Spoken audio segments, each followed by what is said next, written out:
All right, guys, we are back. This is number three. This is number three. So this is you need to get mentally prepared. Booking blitzes can be a lot of fun.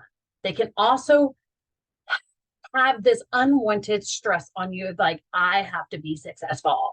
And when you start putting extra pressure on yourself and not making it fun, then it can make this a very daunting thing and you won't want to do this again. So we want to make sure that we're mentally prepared before we do the booking blitz. Okay, so the booking blitz, you have to think of how much potential this is going to be for your business. Think about it. If you were booked all the time and constantly having PRV coming in from doing Facebook parties, in-home parties, bag parties, all of these things, think of how it's going to affect your business in a month, in 6 months, in a year, if you continue doing this regularly. So this is how we get mentally prepared, is that you have to understand that there are going to be no's. Okay. So if you have to think, you have to sit there and think, okay, if I was a server in a restaurant and I asked my customers, would you like dessert? And they said no. Do they get upset? Would you get upset? No. You're offering a service. You're offering a service for your customers to get free and half price items. So if someone says, no, not right now, not for me, no big deal.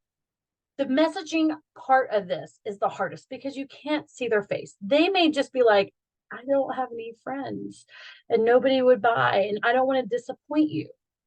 Okay. So you have to be on the positive side of this. When you ask your message or your question about from messages, oh my gosh, hold on, let me rewind. Okay.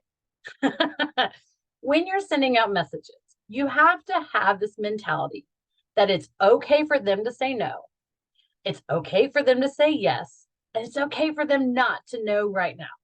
Okay. So mentally being prepared for a booking blitz is just understanding that everybody is different on if they want to earn free and half price stuff.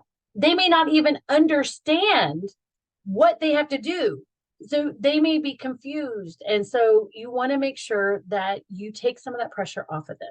There's different ways to word messages, but you'll see this in the last one of how to word it and how to be informative, fun without being daunting, and making sure you're keeping a smile on your face while you're sending out these messages. Now, one tip that I'm going to tell you is do not do a mass message out to every single person with the same message, because you are not friends the same way that you are with one person to the next. With the person who's your mailman, you're not going to send the same message as you would to your best friend or your mom. Okay. So you want to make sure that you are not doing the cookie cutter templates. Again, you're not going to be messaging all 100 people. You're going to be picking out the ones that you want to say yes or the ones you think will say yes. Now, that list of 100 from, if you didn't see it, go back to part one. That list of 100 is a way for you to jog the memory. And your goal for a booking blitz is to be timed and send out as many messages as you can. You can be as prepared as you want, but you never know what's going to be, what's going to come from this and how many you're going to have booked. So in part one, you did the list of 100. Part two, you got your calendar ready, and you are getting stuff. You're getting so close. And so now is your time for part three. And this is just changing your attitude.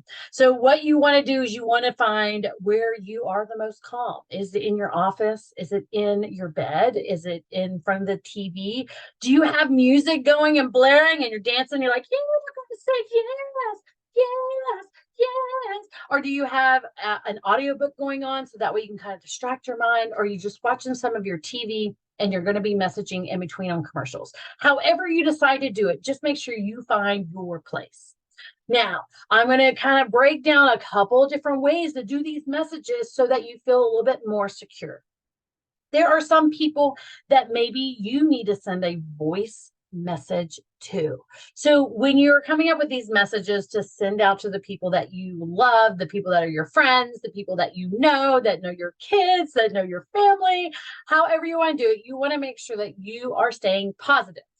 And sometimes If you don't feel the message is coming across the right way, you can always send a voice message. And you can start off with that. If you start off the message and you're just like, hey, Susie, okay, I am working towards filling up my month of November, December, or January. And I really thought about you. Would you be willing to let me come over and bring all of my goodies and let's sit down and smell this stuff? And if you want, you can invite a couple of your friends. Okay, that's just that's like a little tidbit, like a little snippet. Now, you need to make this towards you. Okay? If she doesn't ever have anybody over, maybe not offering to go to her house, maybe offer to have her come to your house. There's going to be so many different scenarios, and there's no way for me to go through every single one of them because I already know the excuses you're giving. I can't do that. Why would I do that? That's just odd. People like to hear your voice. People like to hear how your inflection is, what words that you're saying. And guess what, guys? You can record it multiple times without sending it if you needed to practice. But use some voice messages. It is more personal. You can say their name, and it's not just them reading and thinking of how you're trying to imply it. It may help. They may start sending you voice messages back. And then you're like in this conversation without being on the phone, where you can send messages back and forth. So remember, you need to be in a good spot. Find a place that you have all of your supplies that you gathered up from video 2, and then you need to get ready because we are about to step on this journey of the booking blitz. So we have our attitude checked, we have all of our supplies, we have our list of 100. Oh my gosh, guys, I can't wait to see you in video number 4 that we start to do this booking blitz. Okay, I'll see you soon. Oh, and make sure that you like, share, follow, and subscribe so you can find part 2. Love you guys.